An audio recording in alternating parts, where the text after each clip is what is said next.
Have my event.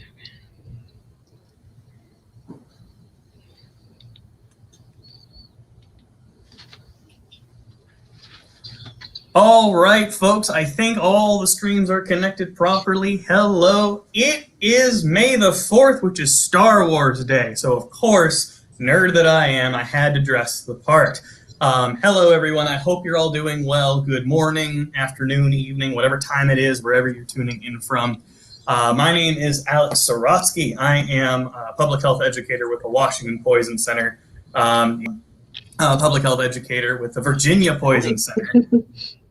And we have a super exciting guest, Dr. Phillips, today, who is the interim medical director with the Washington Poison Center. You're going to hear a lot of Star Wars references, so hang on, brace yourself. He's got more credentials than a Jedi Grand Master today, so we're so excited to feature his expertise.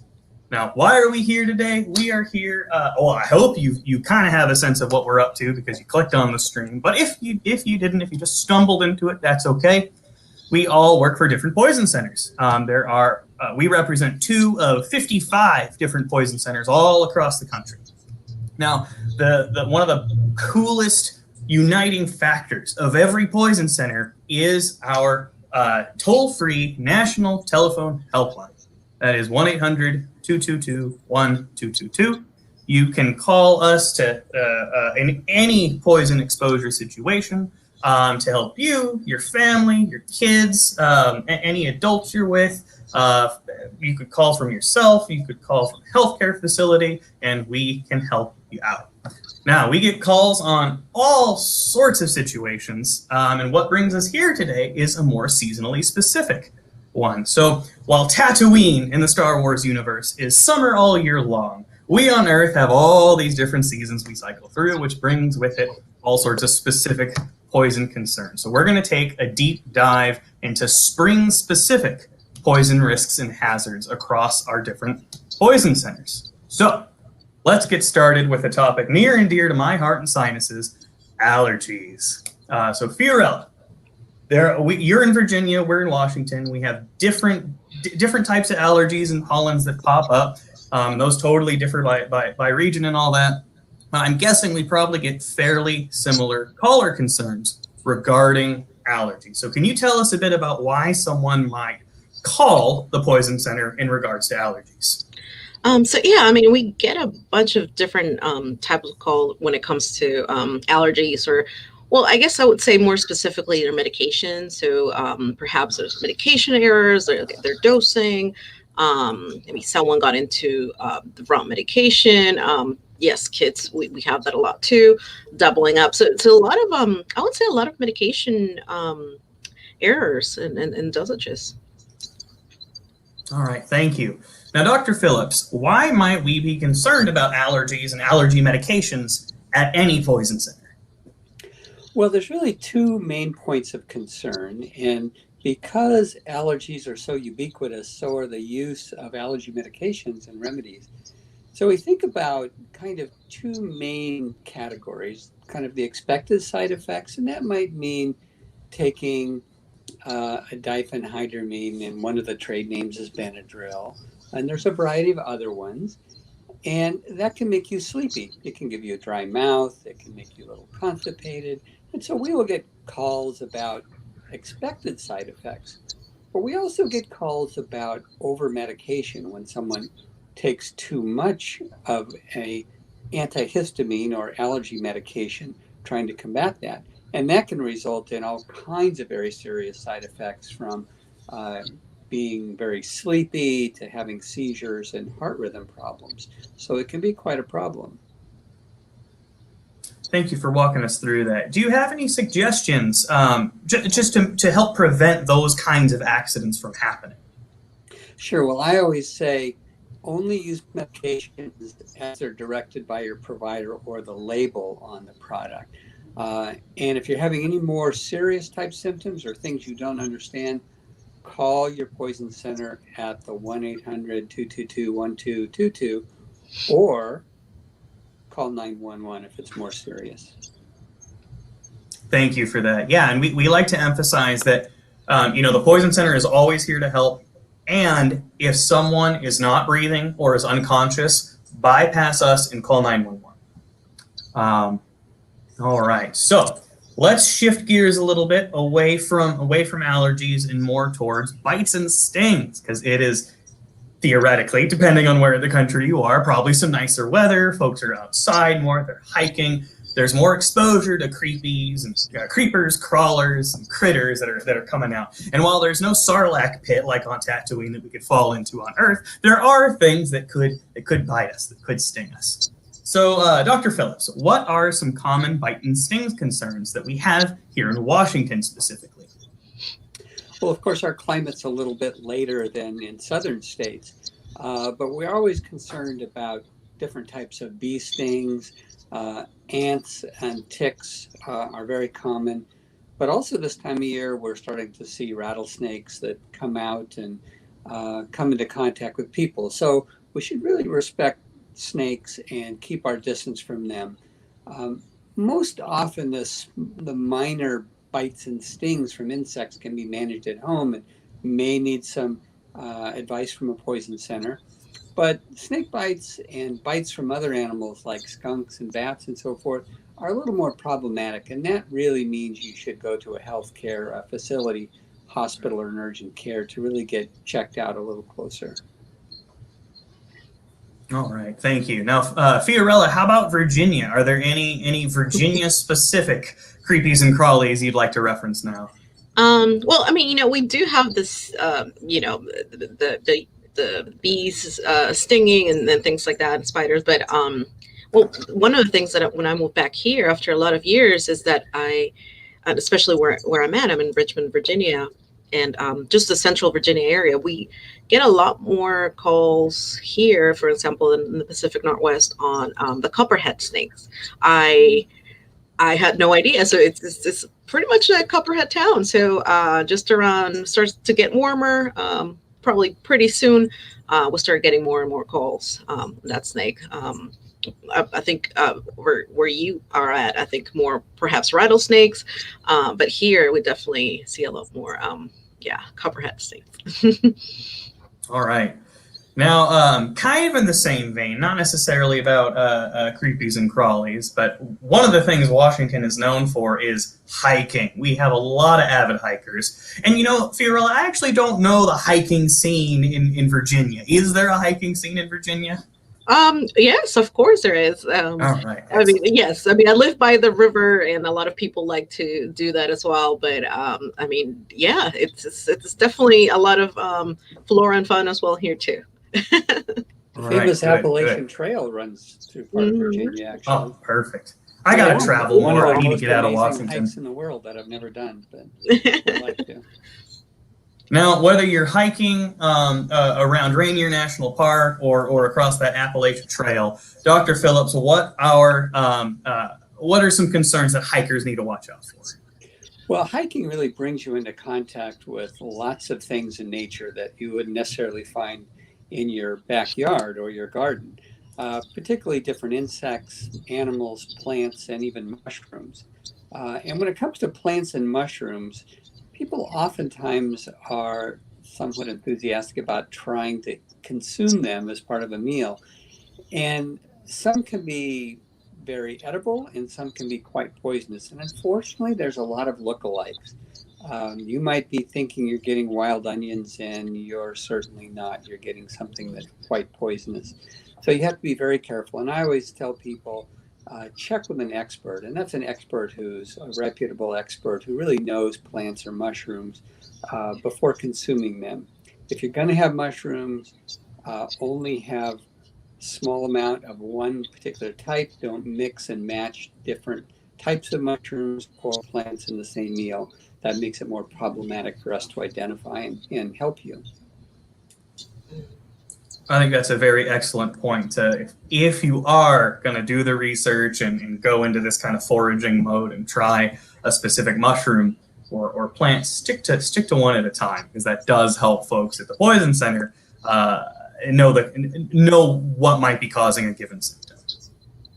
All right. And I will remind, now folks can call, we've been talking about calling the Poison Center in poison emergencies. You can also call the poison center, any poison center, to get information. It doesn't have to be an active emergency. It could be you know what, I'm feeling really sneezy and I want to take this amount of Benadryl. What is safe to take? You could always take that approach as well. Yeah, we like information calls. Yeah, if we But can prevent, we can. yeah, so I Go was ahead, just gonna Fiorella. say, so I might not hike as much as I would like to, but I definitely do go and do some picnics by the water. So it's something that, for me to keep in mind. I want to remain poison free, and I'm sure a lot of people here that are listening too. So Dr. Phillips, what would you say are some of the, I guess, poison culprits when it comes to foods or just having a picnic outside?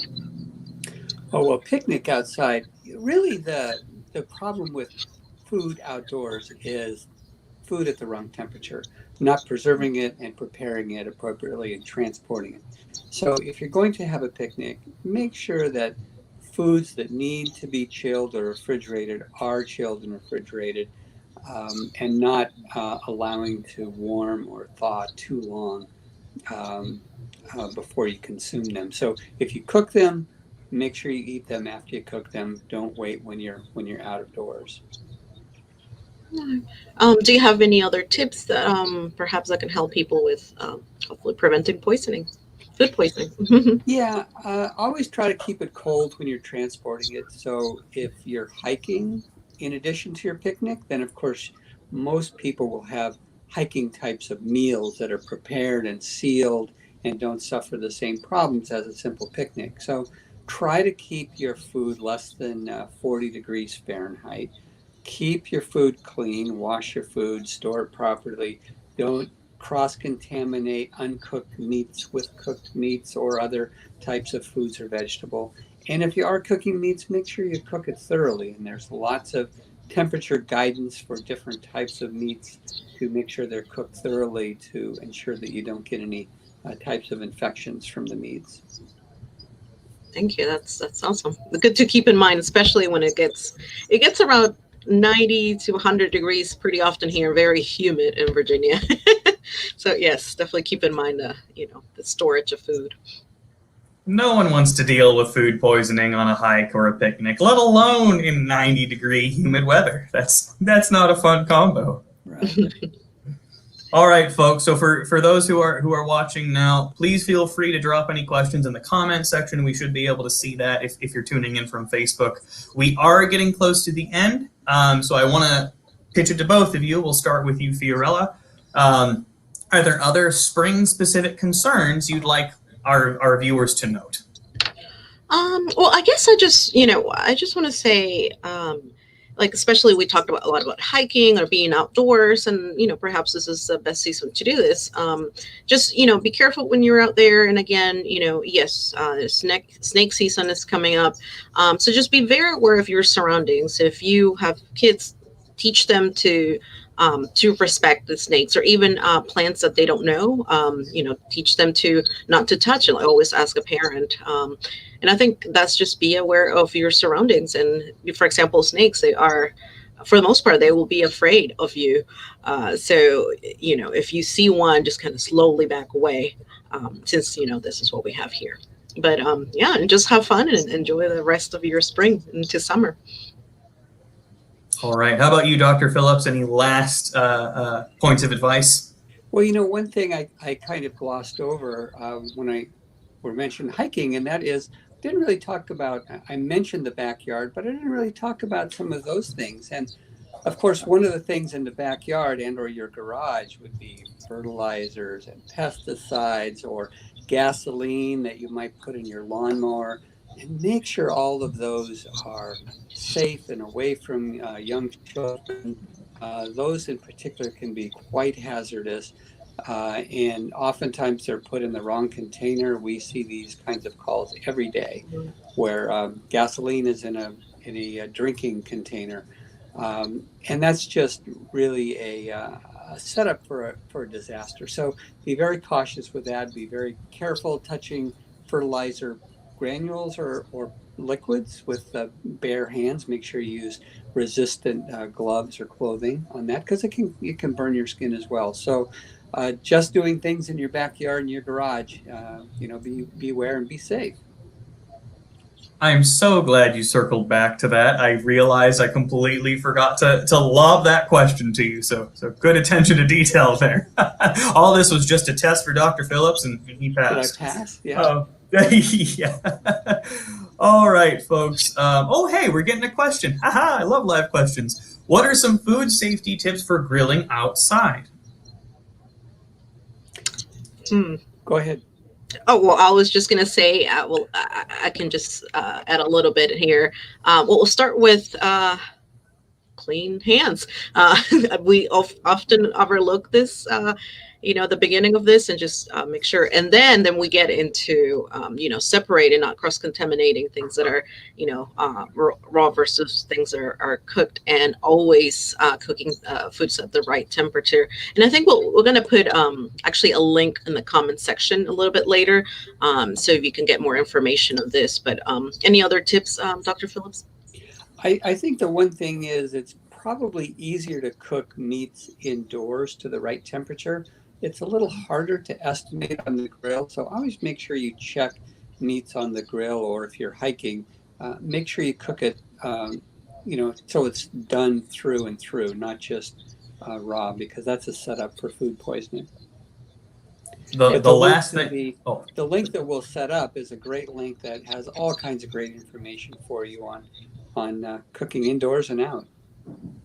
Excellent.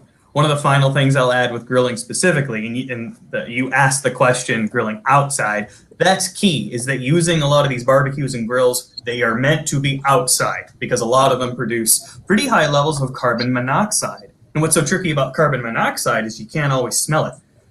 Which is why it's important to have a carbon monoxide detector in the home, and to keep all grills and barbecues and generators and that kind of thing outdoors, where it's very well ventilated. That's a great point. Yeah. All right, so I'll pause for just a couple seconds, or drag out my wrap up for a couple more seconds to make sure there aren't any other last minute questions. And if for folks who watch the recording of this, please feel free to put a question in the comment section. We check those very regularly, so we're always happy to do some follow up and provide information that way as well.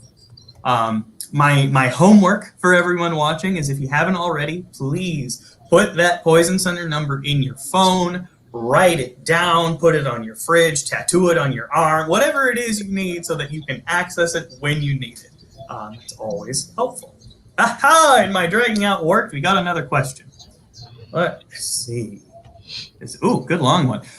Oh, for insect bites and bee stings. I don't know this Adolph's meat tenderizer paste or baking soda paste. Is that a treatment that is routinely used? It actually is used. That particular product contains a papaya extract, papain, and what that does is an enzyme that breaks down proteins. And so a lot of venoms are composed of proteins. And so that's the mechanism of that home remedy, is that can break down that protein. The problem is the meat tenderizer doesn't get under the skin, right? It just gets on the skin. So if there's venom on your skin, it can help. But once it's injected under the skin by a stinger or a snake bite, then it doesn't do much good. Baking soda is kind of a compressive that helps a little bit. But there's no magic remedy in these things that's going to completely resolve it. You're certainly welcome to try it, but if the symptoms get worse, call that number on your screen. Awesome. I'm so happy you're joining us today, Dr. Phillips, because I would have been like, well, call the Poison Center and find out. Yeah, so that was great. I mean, I've heard of the baking soda before, but I've never heard of the adult meat tenderizer paste. All right, excellent. Well, I think we're at a pretty solid wrap-up point. Once again, please feel free to ask questions after we end the stream today. We will check those and follow up. And we hope everyone has a safe, happy, and healthy spring season. All right, and I forgot to say, may the 4th be with you. May the 4th be with you. And happy hiking. Happy hiking. Bye. Bye.